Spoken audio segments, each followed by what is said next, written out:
તો વિપક્ષના નેતા અમિત ચાવડા વલસાડના ધરમપુરની મુલાકાતે પહોંચ્યા હતા। ધરમપુરમાં કોંગ્રેસ દ્વારા જનમંચ કાર્યક્રમનું આયોજન કરાયું હતું। ધરમપુર સહિતના વિસ્તારના લોકોના પ્રશ્નોને સાંભળ્યા હતા। લોકોએ પોતાની સમસ્યા કોંગ્રેસ અગ્રણીઓ સમક્ષ વ્યક્ત કરી હતી। જનમંચ કાર્યક્રમમાં અમિત ચાવડાએ સરકાર સામે આક્ષેપ કર્યા।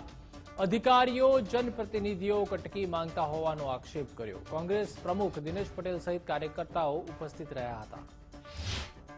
અહીંયા તાલુકા પંચાયતમાં, જિલ્લા પંચાયતમાં અને અન્ય ગ્રાન્ટોમાં જે વિકાસના કામો થઈ રહ્યા છે, બધા જ લોકો આજે રજૂઆત કરી રહ્યા છે કે ચારે તરફ અધિકારીઓ કહી રહ્યા છે, કંઈના ધારાસભ્ય, કંઈના ભાજપના નેતાઓ એમાં કટકી માગે છે, કમિશન કમલમ સુધી પહોંચાડવું પડે છે। એટલા માટે દરેક કામમાં કમિશન લેવામાં આવે છે।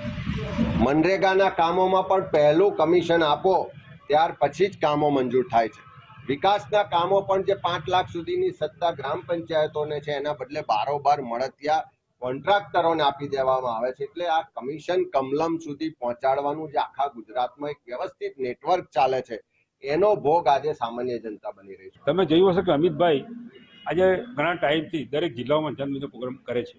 જે રીતે રાહુલ ગાંધીએ ભારત યાત્રા કરી તે જ રીતે અમિતભાઈ બી એક મંચ ઉપર લઈ નીકળ્યા ત્યારે એમની જે કામ કરવાની પદ્ધતિ, એમની કામ કરવાની જે પ્રથા છે એનો આજે વલસાડ જિલ્લા કોંગ્રેસ સ્વીકારું છું।